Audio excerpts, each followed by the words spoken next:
So, alam nyo, habang nakikita ko yung mga bata rito sa atin, talagang dapat tayong lahat na nakakarinig ng Word of God, matagal na tayo dito sa church, dapat talaga nagpe-prepare tayo for their future.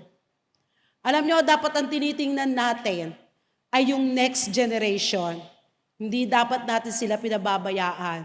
Ang mga bata po rito nagmumultiply. Amen? At marami pa na ipanganganak ng mga bata. Pero kahit sabihin mo na sila ay mga baby pa lang o nasa tiyan pa lang ng kanilang nanay, dapat alam na po natin to na we are preparing their future. Tayo mismo ang magpe-prepare ng future ng mga next generation. Kaya tayo ay isang magandang halimbawa dapat sa kanila. Kaya tayong mga Christian, kung sinasabi mong Christian ka at leader ka na ng church, ang lahat ng gagawin po natin ay pagbabago ng buhay. Amen? Ikaw mismo, dapat nababago ang buhay mo. Dahil kapag hindi nababago ang buhay mo, hindi ka nagiging magandang example para sa mga kabataan. Amen? Wala na yung mga tampuhan. Hindi yan ang kalooban ng Lord, yung magtampo ka na magtampo. Kaya kung nakikita ko yung mga taong matatampuhin, pumapangit. Hindi lang mga adik ang pangit. Yung mga matatampuhin, yung mga hindi gumagawa sa kalooban ng Panginoon, yung maraming mga daladala, di ba? Hindi naayos ang buhay. At ayokong makita o ma-experience ng mga next generation yung mga pinagdaanan natin na hindi maganda. Dapat ang buhay natin ay from glory to glory. Amen? Sabi mo sa katabi mo, dapat ang buhay mo ay from glory to glory. Ibig sabihin, binebless ka ng Panginoon. Hindi lang nung 2025, blessed ka, pero dapat mas more this year, 2026. Amen? Yun yung sinasabi na from glory to glory to glory. At kahit yung pagsiserve natin sa Panginoon, dapat nababago ito. Nag-grow dapat ang relationship natin sa Panginoon. Kasi yung relationship natin with Jesus, siya yung nagpapagising sa atin, sa spirit natin. At siyang nakakapagbago ng buhay po natin. Every part of our life, nababago through our relationship with God. Importante po yan, na tayo ay growing Christian, na ikaw ay growing leaders. Amen? Hindi pwede yung leader ka noon, ganun ka pa rin ngayon, nababago ka. Ang isip, sa salita at sa gawa, iba na ang kilos mo. Hindi na yung kilos mo dati na parang kang malata. Di ba? Na parang wala kang pupuntahan. Lahat ng ginagawa natin, make pupuntahan tayo. Dahil ito yung pinagagawa ng Panginoon sa atin, winning souls and make disciples. Amen. So, importante yan para po sa atin. At you cannot win people kapag ikaw ay matampuhin pa. At kapag nakafocus ka sa sarili mo lang, you cannot disciple people. Kasi ang buhay po natin ay nakalaan para sa iba, para maging blessing tayo sa ibang tao. Kaya, ang relationship po natin sa Panginoon dapat lumalago. Kasi ang spiritual health natin is directly related to our relationship to God. Si Lord ang nagpapalakas sa atin. Alam nyo, ginagamit lang kami ng Panginoon para sa inyo. Ginagamit lang kami, ginagamit ka lang ng Lord para sa ibang tao. Pero ang totoong nagpapalakas sa atin ay ang Panginoon. So, kung nangihina ka ngayon, alam mo na ang dahilan. Napapalayo ka sa Diyos. Alam nyo, wala pong exact formula for spiritual growth. But we should know some helpful keys para tayo mag-grow and at the same time, we enjoy a closer walk with God. Kasi kailangan talaga na i-enjoy natin habang tayo ay naririto ngayon. Yung ating ministry, dapat na i-enjoy natin. Hindi ikaw yung cell leader na lagi ka may problema. Na pinapakita mo pa sa mga tao mo yung problema mo. Na ikaw ay Christian, paano ka makakapag-win soul kung ikaw ay problematic? Ang mahirap pa rito, nilalagay pa sa Facebook yung problema nyo. Sinasabi mo pa sa Facebook, Habang yung diary mo, nilagay mo na sa Facebook, gusto mo open book ka. Amen? Hindi naman lahat natutuwa sa mga pinopost po natin. Kaya as a Christian, dapat ingat-ingat po tayo. Alam ko, mahal nyo ang Panginoon. At gusto nyong i-desire yung gumawa tayo ng mga bagay na kalugod-lugod sa Panginoon. Pero hindi po natin magagawa yan kung hindi tayo nagsisik kung ano yung mga keys or for our spiritual growth. Yung hindi ka lumalalim sa relationship mo kay God. Kaya dapat ini-evaluate po natin yung sarili natin kung tayo ay nag-grow, kung lalo kang napapalapit sa Panginoon, kung ang ginagawa mo ba ay kasama mo lagi ang Diyos. Kasi baka meron kang ginagawa na hindi mo kasama ang Panginoon, mahihirapan ka talaga. Amen? Alam nyo, mahirap maglingkod. Mahirap talagang magkaroon ka ng ministry. Mahirap pag dumadami ang tao. Pero alam nyo, it's our joy dapat na lumalago tayo sa Christian walk po natin. Amen? Yung nare-release ang lahat ng mga sama ng loob mo dahil meron kang mga tao na under your care. May mga taong tumitingin sa atin. At alam nyo ba, ang mga unbeliever, pag nalaman na ikaw ay Christian, mataas ang expectation. Mataas ang expectation nila sa inyo. Kaya tayo sinasabi na living Bible, walking Bible. Di ba? Tayo yun. Na kahit hindi sila pa nagbabasa ng Bible, pero pag nakita ka, nakikita nila si Christ sa buhay po natin dahil nagiging Christ-likeness tayong lahat. Amen po ba? So hindi tayo yung nagfo-focus lang kung paano natin pasasayahin yung sarili natin, kung paano natin pasasayahin yung pamilya po natin, kung paano natin maiiwasan ng mga disappointment. Mangyayari lang po yan kapag tayo ay napapalapit sa Panginoon. Lumalalim yung relationship natin sa Panginoon. So, keys to spiritual growth. Number 1, embrace humility and gratitude. A humble heart is aware that without Jesus sacrifice, we are nothing. Pag wala talaga, pag hindi mo na appreciate yung ginawa ng Panginoon doon sa cross of Calvary, we are nothing. Hindi ka lalago talaga sa iyong relationship sa Panginoon. Dapat alam mo kung sino yung nireceive mo as your Savior. Dapat alam mo kung ano yung ginawa ng Panginoon doon sa cross. Dapat alam mo kung bakit tayo nabubuhay dito. Kaya yung kinanta natin, hindi lahat para sa atin yun na yung buhay natin, ibibigay natin sa Lord. Marami hindi nagbibigay ng buhay sa Panginoon. Naririto lang pero parang wala lang. Diba? Nabubuhay pero parang wala lang. Kailangan talaga na mag-i-embrace natin yung humility. Kapag ka talaga tayo nagpapaka-humble, yung gratitude, nagpo-flow po yan sa buhay po natin. It is difficult to grow if we do not begin from a place of humility. Ang sabi po sa James chapter 4 verse 10, humble yourselves before the Lord and He will lift you up. Ikaw dapat nagpapakumbaba ka. Kasi alam niyo, marami akong nakikita ngayon, mga estudyante pa lang. Iba na ang thinking nila. Marami mayayabang na, nagsumma cum laude lang, nagmana cum laude, naging magnanakaw, di ba? Sila yung, akala mo, ang gagaling na nila. Hindi na nila kailangan si Lord.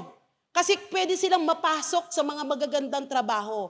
Pero alam nyo, kahit na meron ka ng lahat ng ganyan, pag wala si Jesus sa buhay mo, bale wala ang lahat.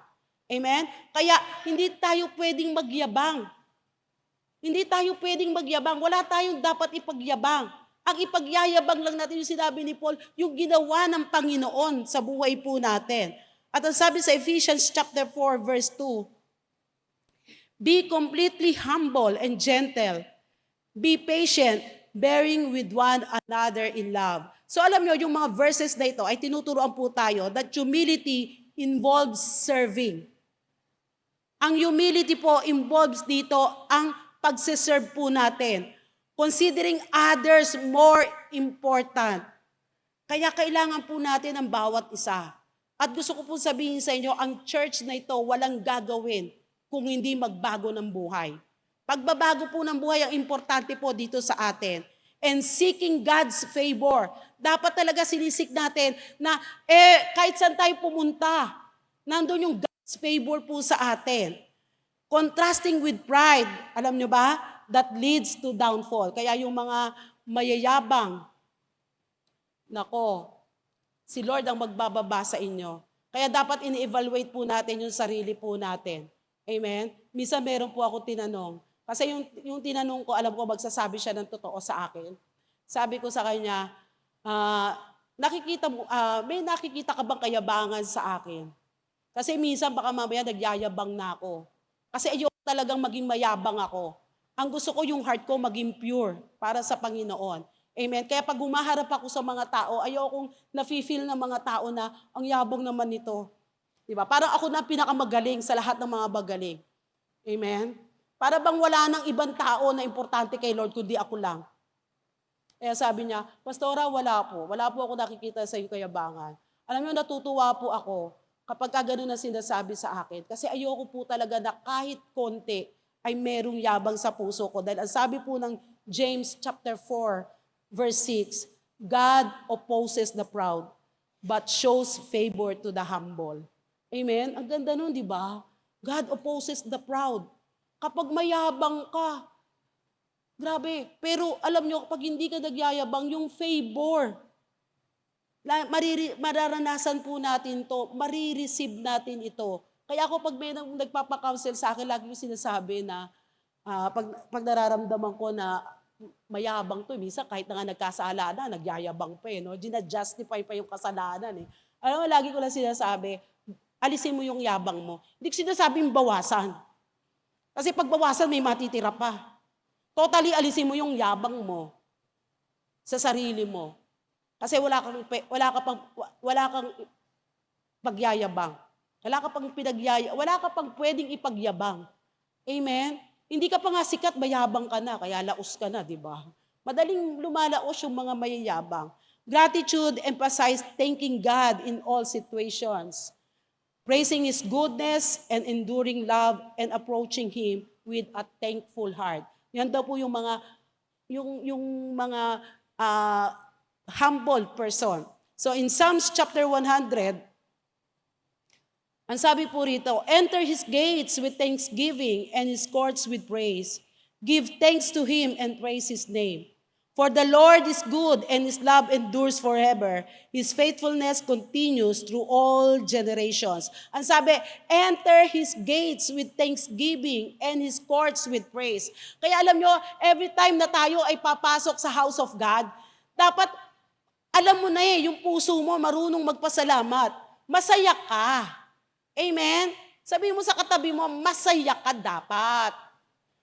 Parang nakasimangot kayo Hindi nga kayo makatawa So, dapat masaya po tayo.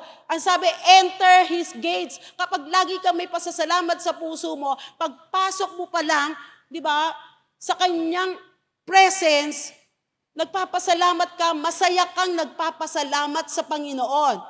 For the Lord is good, and His love endures forever. And His faithfulness continues through all generations. Kaya yung mga batang iyan, kapag nakikita sa atin kung paano ka magpasalamat sa Panginoon, ganun din ang mangyayari sa kanila. Yung kung ano yung nakikita sa matatanda, yun ang gagawin ng mga bata. Kaya alam nyo, nagtataka ako, bakit marami sa atin nalilate sa praise and worship. Ay, sorry po doon sa mga late.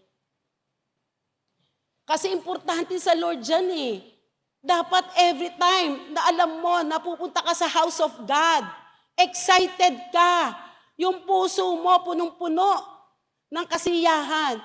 Naaalisin mo muna yung mga problema mo dahil I want to worship God. Amen? Aalisin mo muna ang lahat ng alalahanin mo. Hindi Yung naririto ka nga, pero absent-minded ka naman.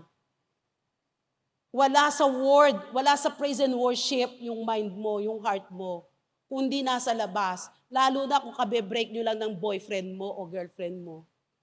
Ang iniisip mo, yung wala kong kwentang girlfriend, yung wala kong kwentang boyfriend, pero hindi ka nakafocus kung ano yung sasabihin sa iyo ng Lord ngayong araw na ito. Hindi mo maibigay yung buhay mo. Yung kinanta natin, ikaw talaga ang magbibigay ng buhay sa Panginoon. Dahil minsan, binigay na sa atin ng Panginoon ang kanyang buhay. Kaya ngayon, ikaw na ang magbibigay ng buhay. Hindi na kailan magbibigay ng buhay, ng buhay ng Panginoon sa atin dahil binigay niya na ang lahat sa atin. Kaya tayo dapat ay nagpapasalamat na lang. So hindi natin pinapahalagahan ang praise and worship, ang prayer and service. Walang reverence, walang awe, walang kang paghanga. Alam mo kaya tayo naririto dahil hangang-hanga ka sa ginawa ng Panginoon sa buhay mo. Hindi mo lang to na-appreciate. Akala mo yung maliit na blessings, alam mo, kahit maliit yung blessings na yan. Kapag ka iyan, nagpapasalamat ka, lahat ng blessings tuloy-tuloy, lalaki at lalaki ang blessings para sa atin. Amen? And number 2, read the Bible. Ito na naman, read the Bible. Lagi na lang tinuturo sa amin yan. Ang tanong ko, ginawa mo na ba? Everyday ba nagbabasa ka ng Bible? O kaya ka lang nagbabasa ng Bible dahil obligation mo as a cell leader? Obligation mo magbasa ng Bible dahil chinecheck ka ng cell leader mo. Alam niyo kung madidiscover po natin that Bible reading is not an obligation. Pero ito yung way to learn more about God. Yan ang way. Ang Bible ang way. Kapag nagbabasa tayo, yan ang daan para tayo ay lumago sa Panginoon. Yan ang daan para makilala natin ang Panginoon. Hindi mo makikilala si Lord kung hindi ka nagbabasa ng Bible. Di ba lagi nga namin sinasabi sa inyo na ang Bible ay love letter sa atin ng Panginoon. Ang Bible ang correction natin. Ang Bible ang ating ang Word of God, ang healing natin. Ang Word of God ang nagpapagaling sa atin. Ang Word of God ang nagpapalakas ng faith natin. Kahit na sabihin ko sa inyo ang lahat ng blessings ko, hindi yan makakalakas ng faith ninyo kung wala kang salita po ng Diyos. Kaya the reasons why you are reading the Word of God is because you love God and you want draw closer to Him. Gusto mo talagang mapalapit sa Kanya. At sa Bible, makikita mo yung great love ng Panginoon at kung ano yung gusto ng Panginoon sa atin. Madidiscover mo yan, yung purpose and plans ay marireveal sa Bible. So, akala mo ganun-ganun lang kadali, Sabi mo, at hindi ganun kadali eh. Madali magbasa ng Bible, pero mahirap mag-meditate ng Word of God.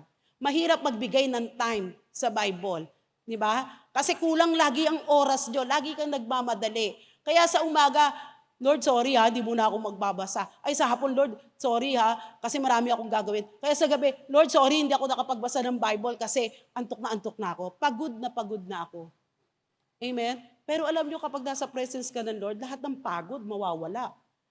Kasi ang sabi po sa Psalm 119, verse 97, ang sabi po rito, oh, I love your law. I meditate on it all day long. So ano sabi? Oh, I love your law. Mahal ko yung salita. Di ba? At i-meditate ko ito all day long. Doon nga sa Joshua sabi, meditate it day and night Di ba? Ganun lang kasimple. Pero ang sabi dito, I meditate on it all day long. Nasa isip mo na yung salita ng Diyos. Pero para mapasok lang yan sa isip mo at puso mo kapag nagbabasa ka. Kapag hindi obligation lang sa'yo. Dahil ito ay mahal mo. Amen? And verse 98, ang sabi po rito, your commandment, magkakasama na pala sila, your commandment makes me wiser than my enemies, for it is ever with me. So, yung salita po ng Diyos ang magpapatalino sa atin. Di ba? Kaya kahit hingi ka ng hingi ng Lord, pray ka ng prayer, Lord, bigyan mo ako ng knowledge, ng wisdom, ng understanding. Hindi ka naman nagbabasa ng Bible. Paano ka tatalino? Paano ka magiging wise? Paano ka magkakaroon ng kaalaman kung hindi ka naman nagbabasa ng Bible? And in verse 103, ang sabi rito, How sweet are your words to my taste. Ang sabi dito, sweeter than honey to my mouth. Sabi, how sweet, napakatamis ng iyong salita. Kaya alam nyo, ang salita ng Diyos, kapag lumalabas sa bibig natin, dapat hindi ito bitter. Di ba? Ang sabi, how sweet are your words to my taste, sweeter than honey to my mouth. Matamis, ibig sabihin, grabe, wala na talagang negative words na lalabas sa bibig ng bawat Christian, sa bawat nagtitiwala sa Panginoon. And in verse 105, ito po maganda. Ang sabi po rito, your word is a lamp for my feet. Lamp, ilaw, a light on my path. Di ba? Maliwanag. Kaya kahit saan ka pupunta, maliwanag, hindi ka maliligaw. Yan po ang word of God. Kapag tayo nagbabasa ng Bible, hindi ka maliligaw. Kapag binemeditate mo ang Bible all day long. Di ba? Sabi, pag binemeditate mo. So, laging nasa isip, laging nasa bibig, ang salita po ng Diyos. Iniintindi, minamahal, niyayakap ang Word of God. Ang Word of God ang nagpapabuti po sa atin. Ang Word of God ang nagpo-protect sa atin. Nagbe-bless. At ang salita po ng Diyos ang nagpapagaling sa atin. Amen? Nagpapagaling sa lahat ng areas po ng buhay natin. May protection ka. Everywhere you go, may protection ka. Kaya yung prayer mo, sinasagot ng Lord because of the Word of God. Dahil yung Word of God ang magpapalakas po ng faith po natin. Amen po ba? So number 3, prayer and worship. Alam niyo, importante po sa Panginoon yung conversations through prayer and worship. Alam niyo, yan po yung nagbigay ng malaking impact para po sa maturity ng isang tao. Kapag ikaw ay nagpe-pray, nagwo-worship sa Panginoon, na kahit na akala mo minsan, lalo na yung mga bagong Christian, o kaya yung mga bago, yung wala pang relationship sa Panginoon, parang awkward. Pero awkward naman po talaga sa umpisa. Kasi kahit ako, nung nakakilala ako sa Panginoon, tapos naka-attend ako ng service, Sunday service, grabe nagtataasan yung kamay nila. At meron nga akong church na napuntahan na talagang nagsasayawan sila at nagkakamayan habang nagpe-praise and worship. Diba? God bless you po. Tapos, yung bang umiikot-ikot sila kasi ang laging kinakanta namin noon, pero nasa kanta na kasi yung ngayon no? Ang kinakanta namin noon ay, ang buhay ng Kristiyano ay, di ba, masayang tunay. So, papakita mo sa congregation na masaya ka. Pero ngayon, ang kinakanta natin, di ba, yung bang mga planet shakers, mga Hillsong, ang gaganda, pero walang buhay. Kasi hindi bibigyan ng buhay ng mga tao na nagwo-worship sa Lord, na sinasabing worship, pero hindi nabibigyan ng buhay. So, dapat tayo, as a Christian, yung prayer natin, alam mo, hindi ka na dapat na ina-encourage mag-pray. Dahil buhay mo na yung prayer. Amen? Buhay mo na yung prayer, kaya hindi na dapat ini-encourage. At buhay mo na ang worship. Kaya every time na nagwo-worship ka, full of gratitude ka sa Lord. Kaya, hindi na kailangan sabihin pa, itaas natin yung ating kamay. Dahil ikaw mismo magtataas ng kamay. Hindi mo na pwede sabihin na sumayaw tayo sa Panginoon. Dahil ikaw mismo kasayaw ka sa Lord. Kapag meron kang gratitude, meron kang thanksgiving sa puso mo, mag-o-overflow po ito sa atin. Yung joy of the Lord. Amen? Yung nagpe-praise and worship, hindi ka nang lalata. Di ba? Kakanta. Yung di ba, pagka makakanta tayo ng mga secular song, yung beat gumaganyan-ganyan ka eh. Pero bakit pagka praise and worship na, nakaganyan ka lang? Hindi mo maitaas ang paa mo, hindi mo maitaas ang kamay mo. Hindi ka At ganito pa gagawin mo. Ang naming mga disturbance, di ba? Na ang cellphone mo ay nasa pocket mo. Tapos ano gagawin mo pag nag-vibrate yan? Kukunin mo. O yung iba naman, Habang nagpe-praise and worship, nag-shopping, nag-o-online shopping. Bakit madalas ko po sinasabi to? Kasi nakikita ko yung iba nasa games, mga usher. Isa makikita, nag-games to. Bisa gusto kong batukan. Ay, wala tayo sa game, Hindi po ba? Kaya, nadidisturb ang mind, napupollute ng kung ano-ano dahil sa social media. Dahil kahit ang social media, dinadala sa church. Hindi na nga Bible ang dala Di ba? Cellphone na, iPad, laptop ang dala. Hindi na Bible. So, importante po yung nakukipag-communicate tayo sa Diyos through words and music. Your communication and connection with God begins to flow naturally. Ang sabi po ng 1 Thessalonians 5:17, pray continually. Give thanks in all circumstances, for this is God's will for you in Christ Jesus. Alam nyo, yung pray continually, it doesn't mean being in a constant state of prayer. Yung verbal prayer po natin sa Lord, marami dyan magagaling magsalita, mag-pray. Ang daming mga palabok sa prayer. Alam nyo, ang prayer, ibig sabihin po rito, pagka tayo ay nagpe-pray, it means not giving up because of your faith. Hindi ka mag-give up.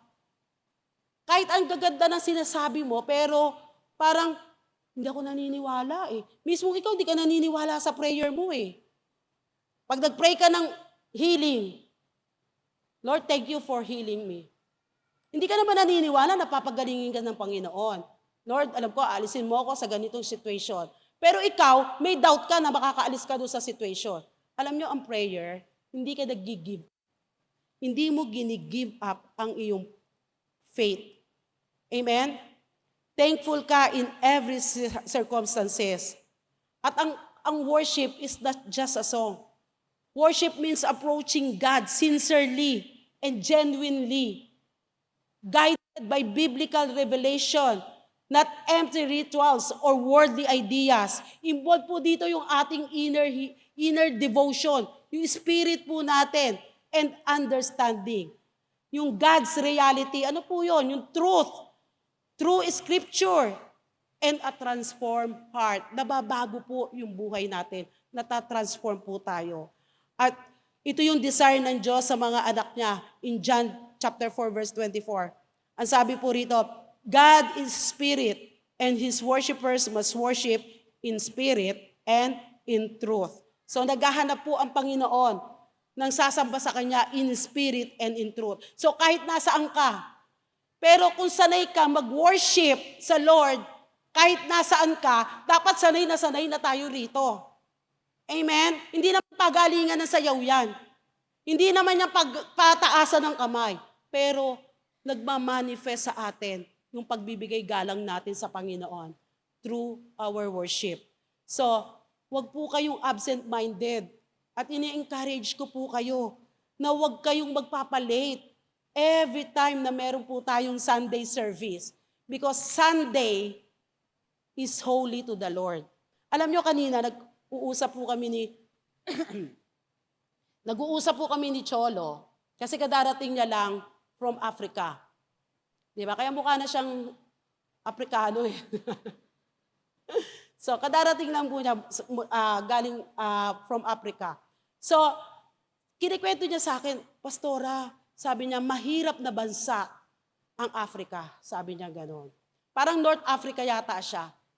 Sabi niya, mahirap na bansa ang Africa. Sabi niya gano'n.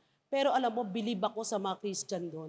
Hindi sila ganun kalalalim sa word, pero grabe silang sumunod. Grabe silang mag-obey. Alam nyo, ang church doon, sabi niya gano'n, maliit lang, barong-barong. Grabe barong-barong lang daw ang church doon. Tagpi-tagpi lang ang church na malapit lang doon sa hotel nila. Pero alam mo, ang mga tao raw, pag pumunta roon, grabe, bihis na bihis. Sabi na, bakit ganito ang mga tao dito? Sabi nung pastor, kasi, nung tinanong daw niya yung pastor, kasi ayoko nga harap sila sa Panginoon na hindi sila ready. Imagine yung lang panlabas na appearance, gusto i-ready sila, di lalo tayo dito ngayon. Ang dami nating mga ginagawang bagay na napapalapit dapat tayo sa Panginoon. Hindi lang panglabas na appearance. Amen? Kaya sabi ng pastor, ayokong makita nila na sila ay kawawa sa harapan ng Panginoon. Kaya pusturang-pustura daw sila. Talagang akala mo raw a-attend ng mga executive meeting dahil pupunta sila sa hari ng mga hari. Makikipagtagpo sila sa hari ng mga hari. Amen? So, hindi ko sinasabi na ganun ang gagawin natin. Pero dapat i-ready natin yung ating mind, yung ating heart, yung ating bibig, at yung kilos natin. Dapat iba na ang galaw natin every time na nagwo-worship tayo sa Panginoon. Amen po ba? At ang gusto ng Panginoon ay yung complete devotion and genuine motivation to please Him.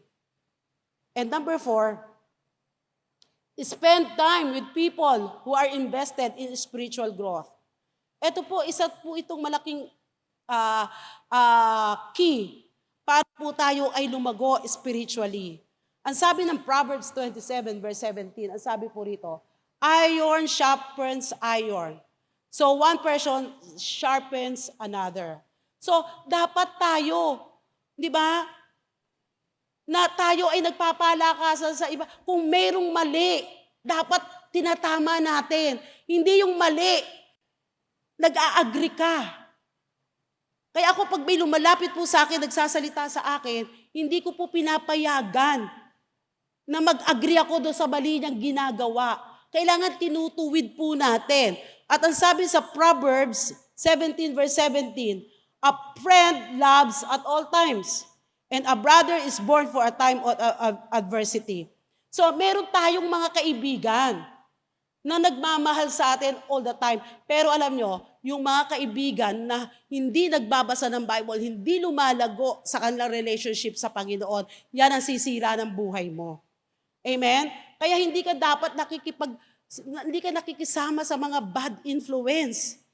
O hindi ka nakikisama sa mga tao na wala nang ginawa kundi problema o daling kang pababa, hilahin kang pababa.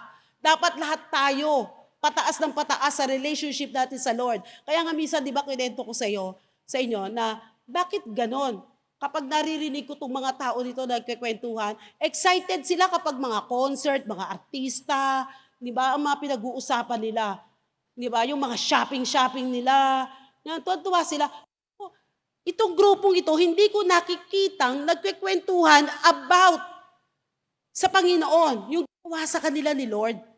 Kaya sa morning prayer natin, madalang ang nag-share ng blessings. Di ba? Pero sabihin natin, sige, sino rito ang magkikwento ng kalokohan nila? Baka maraming mag-share. Pero sino rito yung may ginawa? Alam ko naman, lahat tayo may ginagawang mabuti ang Panginoon. Alam nyo ako, everyday meron akong blessings. Kaya kung kami na lang lagi ang mag-share ng blessing, kawawa naman yung iba, hindi namin naririnig. Amen? Kasi marami kaming blessings na kahit maliit na blessing, marunong kaming magpasalamat sa Panginoon. At alam nyo, may mga times talaga na kapag ang mga kasama ko ay makakapagpababa sa akin spiritually, makakapagpahina sa akin, iniiwasan ko po yan. Nilalayuan ko muna temporarily. O kaya sasabihin ko sa kanya, sorry kasi hindi ako lumalakas pagkasama kita. Pero kung pag-uusapan natin salita ng Diyos, kung pag-uusapan natin yung buhay na mapapalapit tayo sa Panginoon, hindi kita iiwan. Amen? Kaya sabi sa Proverbs 18 verse 24, one who has unreliable friends soon comes to ruin. Kasi meron tayong mga kaibigan na sisirain yung buhay po natin. But there is a friend who is closer than a brother. So hanapin niyo po yan. Yung mga kapatid natin, yung mga friends who are passionate about following Jesus. Kasi makakatulad ka nila. Kaya nag-i-spend kami ng time doon sa mga people na nag-i-invest sa spiritual growth nila. Yung iba kasi dito sasabihin natin katulad meron tayong women's. Sa tingin ko, mas marami ang mga kababaihan dito kaysa sa mga lalaki. Kaya nga bihira ang men's conference eh. Pero ang women's conference, yearly po natin ginagawa yan. At sino po ba makikinabang dito? Kami ba? Hindi. Kayo mismo makikinabang kapag ka nakarinig kayo ng word. Tapos iba-iba ang speaker doon na ma-excite kayo. At makikita mo yung kalagayan mo, maraming mga tao na talagang hunger sa word of God. Pero ikaw, kahit hindi ka naman ganong kauhaw sa salita ng Diyos, pero gusto mo palaging nakakarinig ng word of God. Amen? Kaya huwag mo sasabihin na ang mahal ng conference. Mag-invest ka sa spiritual growth mo. Kasi ikaw ang makikinabang dito sa national conference. Meron tayo sa Davao. Di ba? Sabi na, ay, ang mahal, may Davao pa. Mahal ang pamasahe. At least, matuto ka na, makasakay ka naman sa eroplano, maranasan mo, ma-enjoy mo. Hindi ko naman sinabing ubusin nyo yung pera nyo. Pinag-iipunan po yan para sa investment po natin. Kaya mag-invest po tayo sa mga tao na nag-i-invest din sila sa kanilang spiritual growth. Yung makakasama natin, yung spiritually matured. Kasi hindi ka lalago pag ang kasama mo puro baby. Di ba yung mga baby na yan, kanya-kanya lang gawa yan? Wala namang nagli-lead sa kanila eh. Kaya pupunta ka rito, wala nagli-lead sa kanila. Pero pag merong lumaki dyan, nadala-dala ang salita ng Diyos at nakita yan sa atin, di ba? May magli-lead doon sa mga kabataan sa next generation. Amen po ba? So number 5, serve and give. Serving and giving emphasize using your gifts to help others. Alam nyo, it's a one way of reflecting God's love and finding blessing and generosity. Ang sabi po sa 1 Peter chapter 4 verse 10, each of you should use whatever gift you have received to serve others as faithful stewards of God's grace in its various forms. So, dapat po nag-i-spend tayo ng valuable resources serving others. Alam nyo kung bakit? Kasi may magandang mangyayari po sa atin. Alam nyo, nung kami nag-serve at nagbigay kami, ang ganda na nangyari sa buhay po namin. Wala kaming pinagsisihan na kami, ako noong umpisa ay naging cell leader, nag-disciple ako ng 12 disciples, kahit na yung iba umalis, kahit yung iba iniwanan ka, di ba? Nagsabi ng hindi maganda sa inyo, patuloy pa rin yung ginagawa namin. Nakakapanghina, opo. Pero ang nagpapalakas po sa amin ay Word of God at yung pagsiserve din namin sa mga tao. Natutunan ko po yan. At yung giving, hindi na kami sinasabihan na magbigay kami dahil ano na po yun buhay na po namin yun. Na kami ay mag-serve, buhay na po namin na kami ay magbigay. Nawawala po yung natural selfish view natin kapag tayo ay nagbibigay at nagsiserve. Sabi nga ni Pastor, di ba, o sige, magsiserve ka sa Lord. Paano ka magsiserve sa Lord? Di ba? Magsiserve tayo sa Lord, pero magsiserve tayo sa people. Dahil yun ang gusto ng Panginoon. Ang Panginoong Hesus pumunta rito sa lupa hindi para paglingkuran. Pumunta ang Panginoong Hesus dito para mag-serve. To the extent na hinugasan pa niya ng paa ang kanyang mga disciples. Hindi ko naman sinasabi sa inyo na maghugas kayo ng paa ng mga disciples ninyo. Pero ginawa ng Panginoon yon para makita natin kung gaano siya nagpakumbaba, kung paano siya nag-serve sa mga disciple po niya. Amen? Kahit na nag-object si Peter, pero pinilit, ininsist ng Panginoon na siya ay magsiserve. Amen po ba? So, nawawala na yung natural selfish view po natin at nagiging more Christ-like ka. Kasi yun naman ang ano natin ang dapat na mangyari sa atin na makamukha tayo ng Panginoong Hesus.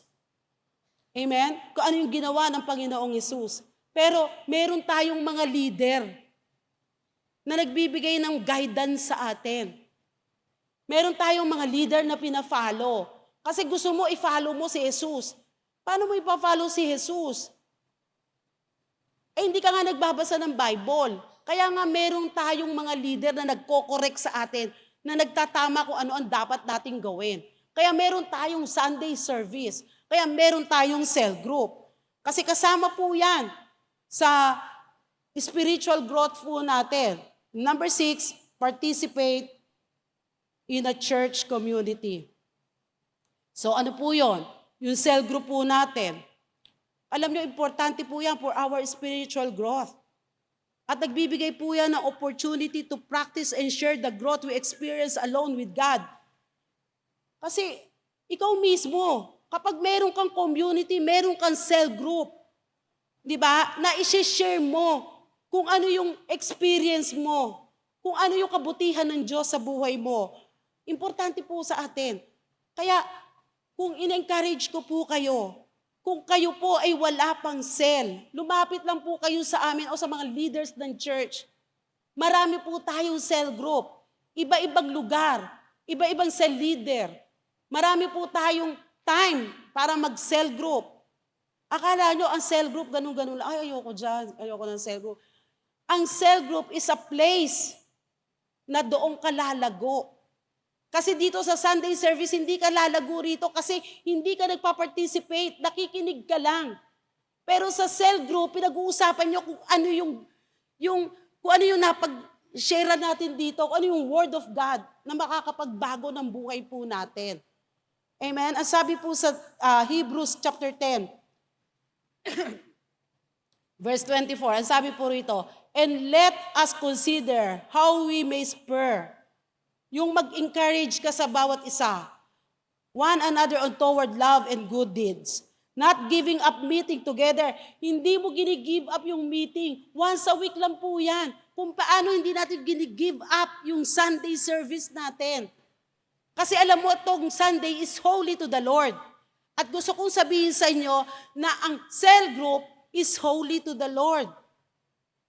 Kaya lahat ng mga bahay na pinagdadausan ng cell group, dapat nabe-bless yan. Kasi pinapasok mo ang Word of God. Kaya di ba ang daming nagse-cell group sa McDonald's, sa Jollibee, sa Mang Inasal? Kaya nabe-bless sila. Tuloy-tuloy ang kanilang income. Kasi doon kayo nagse-cell group eh. Nabe-bless yung establishment. Pero pumunta kayo sa mga bahay-bahay para ma-bless. Kasi ang Word of God ang magbe-bless doon sa bawat bahay na pinupuntahan natin. Sabi dito, but encouraging one another. Nag-encourage ka sa bawat isa. And all the more as you see the day approaching. Alam nyo, gusto ko sabihin sa inyo, hindi ko kayo tinatakot. Pero malapit na ang pagbabalik ng Panginoon. At dapat lahat tayo magtinuna. Sabi mo sa katabi mo, uy, malapit na palang bumalik si Lord. Kaya magtinu ka na. Sabihin mo yan, sige, sa katabi mo. Everything we do in this church is about changing lives. Pumasok lang po ito sa notification ko na po. Pero talaga po, lahat ng ginagawa po natin dito sa church is about changing lives. Cell group is the place na mababago ang buhay ng bawat isa. Don't stop attending cell group.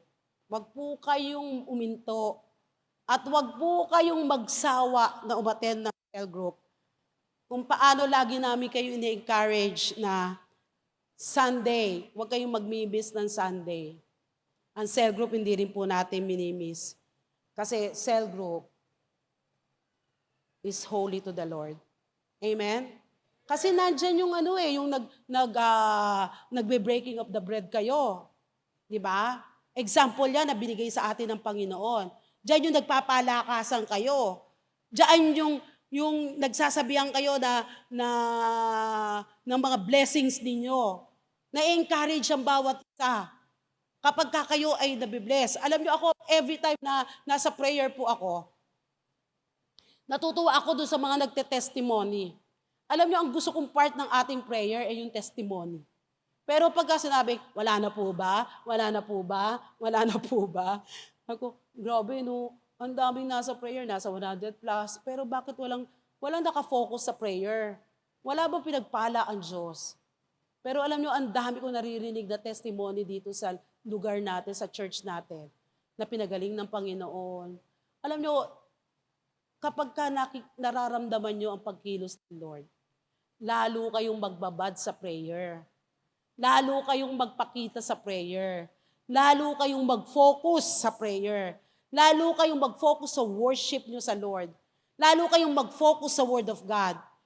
Ang sabi ng Bible, meditate. Di ba? All day long. Alalahanin mo ang salita ng Diyos. Pag-aralan mo, bulay-bulayin mo ang salita ng Diyos dahil ang Word of God ang siyang magpapalago sa atin, sa relationship natin sa Panginoon. At araw-araw, Diyos ko, napakaganda na kasama natin ang Panginoon. Nagwo-walk tayo, di ba? Drawing closer to God. Nakaka-excite na alam mo na lahat ng ginagawa natin, kasama natin ang Panginoon. At lahat ng ginagawa natin, may protection tayo, may blessings ng Panginoon. Amen po ba? So don't ignore yung ating praise and worship. Huwag niyong i-ignore yung ating Bible reading. Huwag niyong i-ignore yung ating prayer. Huwag niyong i-ignore yung ating Sunday service. At lalo na yung pakikipagsama natin, yung lumalapit ka doon sa mga nag-i-spend ng time, nag-i-invest ng time, ng effort, ng money sa mga tao na yung sa spiritual growth nila. Huwag niyo po i-neglect yan. Amen? So pwede po tayong tumayo at manalangin po tayo.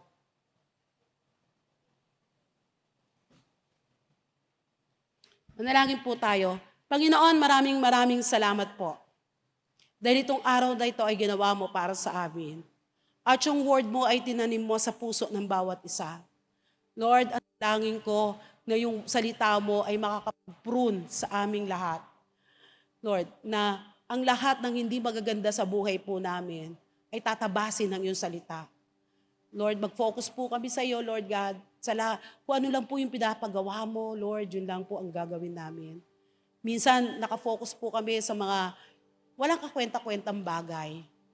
Kaya patawarin mo po kami, Panginoon. Gusto po namin ma-learn, Lord, yung mga, kung ano lang yung gusto mo, kung ano yung purpose mo sa buhay po namin, ay makita po namin yan every time na kami ay nagpe-pray, every time na nag-worship kami, every time na nagbibigay kami, Panginoon, every time na nag-aaral kami ng salita mo, nagde-devotion kami, Panginoon, ikaw talaga yung makita namin. Makilala ka namin ng malalim, Lord God. Hindi yung nakilala ka namin noon, pero ngayon, Lord, nawawala na kami sa pagkakakilanlan sa iyo. Nawawala na kami doon sa gusto mong gawin namin. Lord, tulungan mo kami, Lord God, at gamitin mo yung mga leaders namin para mag-grow kami sa aming spiritual na buhay. Salamat po dahil alam namin na Holy Spirit, sinamahan mo kami. Naririto ka. Naka-ready ka na i-touch ang buhay ng bawat isa sa amin. Naka-ready ka, Lord, na baguhin kami, Panginoon, kapag willing kami na magpabago sa iyo. Kaya sa oras na ito, Lord, tinataas ka namin. Pinagpupurihan ka namin, Lord God. At sa oras na ito, Lord God, hayaan mo mag-minister ka sa bawat isa. Lalo na yung mga may sakit sa oras na ito. Yung mga naguguluhan sa kanilang mga buhay. Mag-minister ka, Holy Spirit.